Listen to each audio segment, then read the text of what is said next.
In Poland in September 1940, the Jews were uprooted again. Deportation overseas was now impossible. Hans Frank was told to prepare for another big influx. He ordered that all Jews would have to be concentrated, packed into closed ghettos.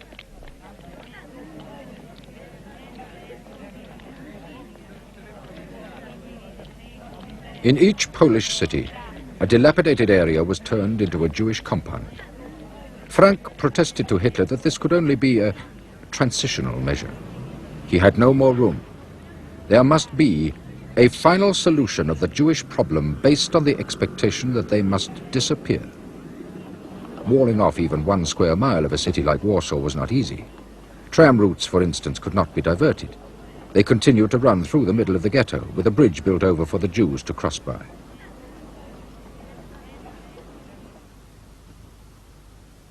In Warsaw, an area which had housed 25,000 people now held 500,000.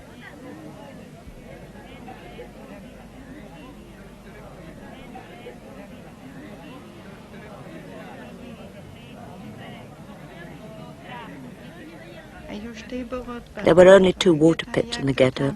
The ghetto was small. When they brought us into the ghetto, they put 3 families with children into one room. In one room, 3 families with children. We never slept.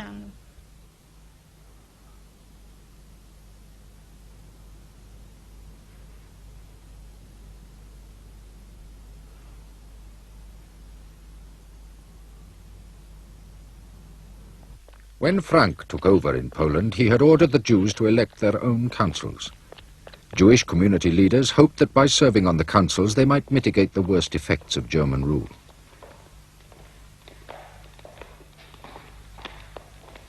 They would transmit German instructions and organize a supply of labor. In return, they would be allowed to arrange relief work, distribute rations, reopen hospitals. But the Germans made them personally responsible for seeing that Nazi orders were carried out.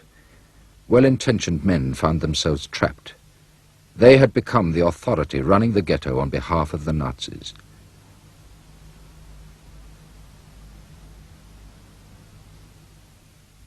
The councils recruited a Jewish police force. They were to supervise sanitary arrangements, enforce price control. But in time they, too, found they had to work direct to the Germans. As father had a higher education, he tried for and got a post in the police force. Soon he was put through a course and became an officer in the Jewish police force. Not long had passed, just a month or 5 weeks, and father realized what his job in fact was as an officer in the Jewish police force. He couldn't accept it. He'd previously innocently thought that it was a matter of enforcing order, keeping order, in the good and pure sense of the thing. But he saw that life in the ghetto was the life of animals, an animal life, and his job was reduced to the oppression of the people. This is why he handed in his resignation. The death penalty was introduced for the most trivial offenses.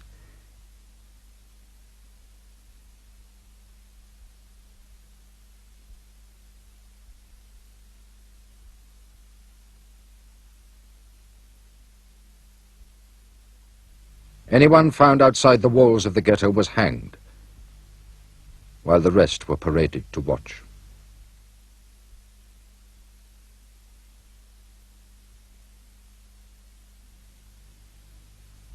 Ghetto rations were less than prison rations. The food condemned as unfit for human consumption. Starving children begged, risked their lives to smuggle in anything to eat.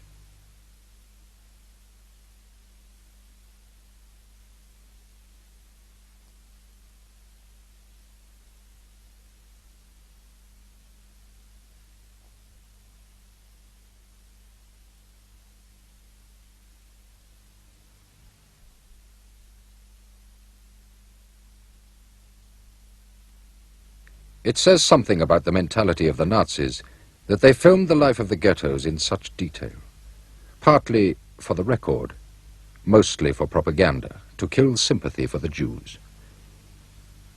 With the right commentary and skilled editing, the films would show the Jews as lazy, mercenary, evil, naturally dirty and disease-ridden, to be isolated for others' good. Jews, lice, typhus was the slogan. The films were never completed. Perhaps someone realized that they might have the opposite effect to what was intended.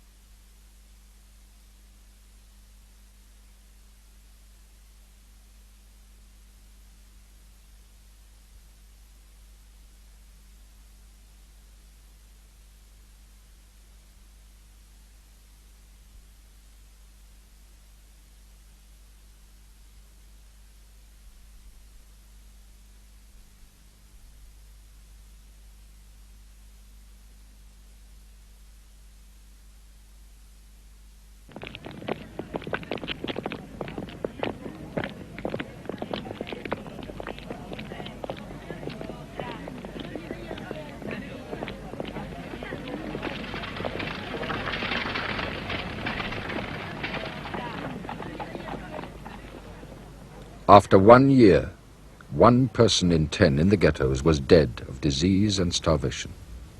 But Hans Frank still insisted that ghettos were a transitional measure.